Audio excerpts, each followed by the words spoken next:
You're 34 years old. Last night, Mauricio asked you for a loan. 10 years ago, you and Mauricio started the same job, the same day, with the same salary.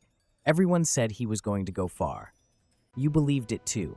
But last night, he asked you for $2,000, and you gave it to him. You didn't check your account. You didn't need to. The difference between you and Mauricio was never the salary.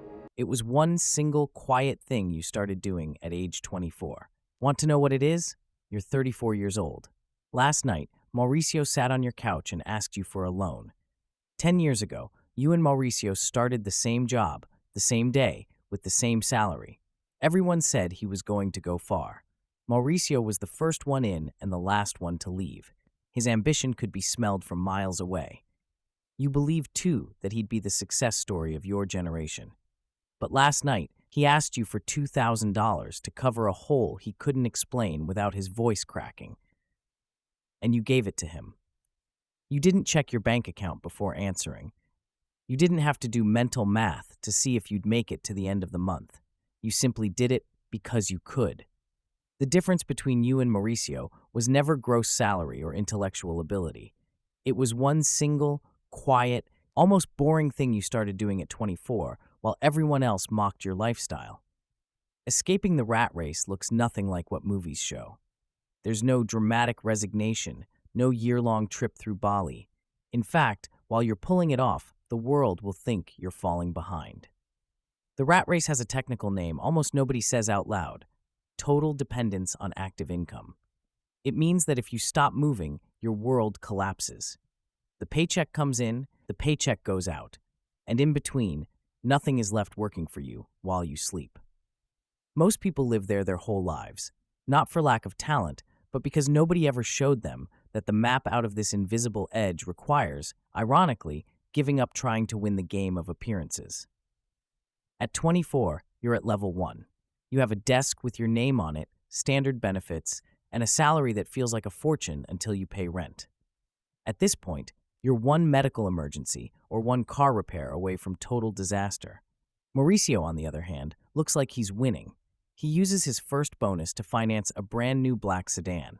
His coworkers gather around him in the parking lot, admiring the smell of new leather. Mauricio feels successful for a week until the first payment comes due. You, meanwhile, decide to do something radically boring: pay yourself first. Before paying for internet, before going out, you set aside 20% of your income and send it to an investment account your impulses can't touch. At that moment, you decide to deliberately lose the status game. While Mauricio feeds his image, you feed your future freedom. It's a slow, almost invisible process, driven by compound interest, the force Einstein called the eighth wonder of the world. It doesn't make you rich overnight. It makes you quietly free, while everyone else confuses speed with actual direction. According to 2026 data, the FIRE movement has shown that it's not about how much you earn, but about the gap you maintain between your income and your expenses. You decided to widen that gap while Mauricio closed his with every new luxury. At 26, the game turns psychological. You've stopped chasing promotions that only bring more stress and less time. At alumni dinners, when the inevitable question comes up, "So what have you been up to?" your answers are disappointing to everyone else. Others talk about their new offices with a city view or their credit-financed trips. You say you're still in the same job with the same car. You notice that polite look of pity on their faces. They think you've stalled, that you've lost your spark. This is where most people quit, because the social cost is high. It's extremely hard to measure your self-worth against a number on a screen you can't show off. In 2026, with the constant pressure of social media, living below your means is an act of rebellion. You have to build an identity that doesn't depend on outside approval. Mauricio even offers you career advice, thinking you need a push. What he doesn't know is that your investment account already earns in interest what he makes in 3 months of hard work. You've learned that true wealth is the peace of not having to impress anyone you don't care about. That silence is the toll you pay to buy your time back, and it's a price you're more than willing to pay. You reach your mid-30s, and the gap becomes a chasm. Mauricio is still running, but now the wheel is much heavier. His debts grew right alongside his raises. That's what economists call lifestyle inflation. He's trapped in a gilded cage he can't leave because he has to maintain the standard the world expects of him. You, on the other hand, have reached the tipping point. Your money now works harder than you physically could. You escaped the rat race, and nobody noticed because you never stopped looking like an ordinary person. There was no LinkedIn announcement. Work simply stopped being a source of survival and became an optional activity. While 35% of the global workforce in 2026 practices quiet quitting out of burnout, you work with the calm of someone who has an emergency fund covering several years. The fundamental difference is that you understood money isn't for buying objects, but for buying autonomy. Mauricio bought status. You bought the ability to say no. Real success needs no validation, makes no noise, and above all, doesn't need anyone to notice it to be absolute. You won the game because you stopped playing by everyone else's rules. At 34, you realize financial freedom doesn't feel like an epic victory, but like a total absence of anxiety. While Mauricio stresses over his next credit card payment or whether AI will replace his management position this year, you wake up with a calm that money can't buy directly, but that savings do let you protect. The real difference between you and everyone else isn't your bank balance, it's your ability to say no. You can say no to a toxic boss, no to a project that drains your energy, and no to the social pressure to upgrade your lifestyle every time you get a raise.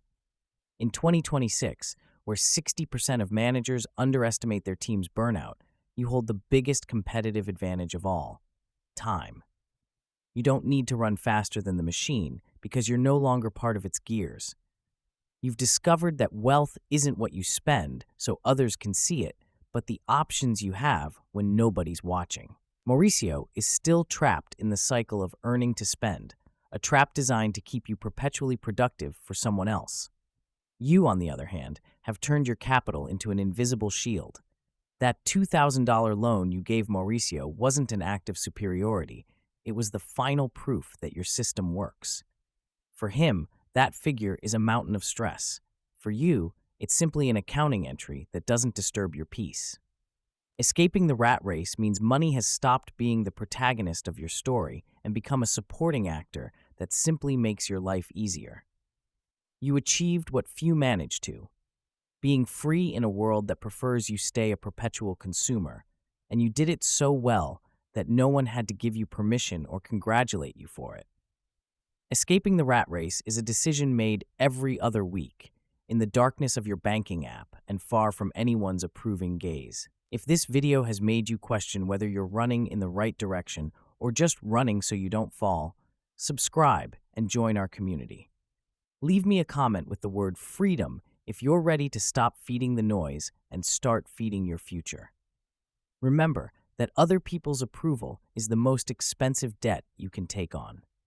If you want to know exactly which assets are enabling this quiet escape in 2026, click the video on your screen right now. Don't let the system convince you that success looks like a new car. Real success looks like a free Tuesday afternoon and a mind at peace. See you in the next video.